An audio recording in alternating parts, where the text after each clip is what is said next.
Lines. Our colleagues at CNN have some sort of new reporting tonight on the story that we led with last night. And this story is a big deal. The arrest and indictment of the man who led the Trump inaugural committee, longtime Trump friend, advisor, and fundraiser Tom Barrack, who has now been indicted on 7 felony counts. He's in jail tonight as we speak in California, awaiting a bail hearing on Monday. He has been charged for acting as a secret foreign agent of a foreign government in this country.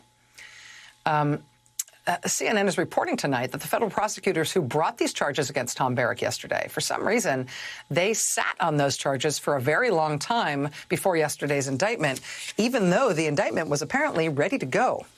Here's CNN's lead tonight. Quote, federal prosecutors in Brooklyn investigating Tom Barrack, a prominent ally to former President Donald Trump, for allegedly violating foreign lobbying laws, had enough evidence to bring charges last year, but they held off doing so until the arrival of the new presidential administration. Prosecutors wanted to move forward on the case and believed they could obtain an indictment, one source familiar with the matter said.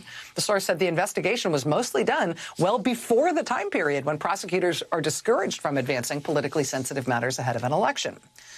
But 2 sources tell CNN the U.S. attorney in Brooklyn at the time, Richard Donoghue, expressed misgivings about the Barrack case.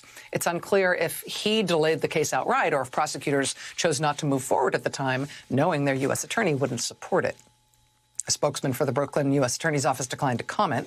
Mr. Donoghue did not respond to a request for comment either.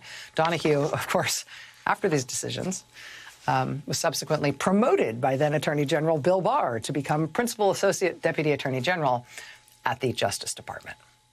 That's a job that's usually called the PAYDAG. It means you're basically the operations officer for the Deputy Attorney General. It's a long title and it has lots of sort of diminutive adjectives in it, but that's a big deal job at the Justice Department. What CNN is reporting here is that federal prosecutors had their case last year. They had enough to charge Barrack last year. But this Trump-appointed U.S. attorney apparently wouldn't let the charges be brought. Then he was brought to Washington and given a big promotion and made a senior leader at Main Justice. Only after a new president took over and the Trump appointees got out of there was the case able to go ahead. But reportedly, it's unchanged in character. Since the time they first put it together, it was just delayed, and for a long time.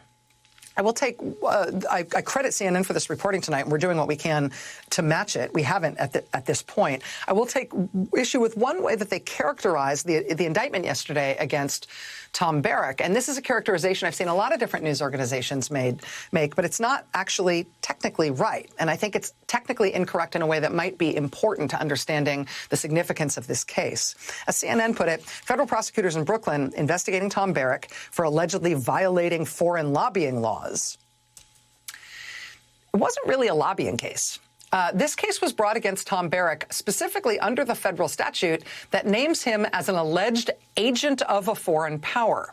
It's closer to calling somebody a spy than it is to calling them a lobbyist. This is the same section of the penal code under which Maria Butina was charged. You remember her? She was charged for acting as a secret foreign agent in our country, but specifically at the direction of senior Kremlin officials. Similarly, Barrack is charged not just with being an unregistered lobbyist. He's charged with acting in this country secretly at the direction of senior foreign officials for a foreign government, working as their agent at the direction of their government, secretly in a way designed to change U.S. policy. And what the indictment lays out against Tom Barrack is that he was able to do that in lots of ways. He was a consequential agent, according to prosecutors, changing the behavior of the U.S. government, statements by the U.S. president, and indeed major foreign policy orientations of the United States government to ally with his handlers in the government of this foreign country, in the government of the United Arab Emirates.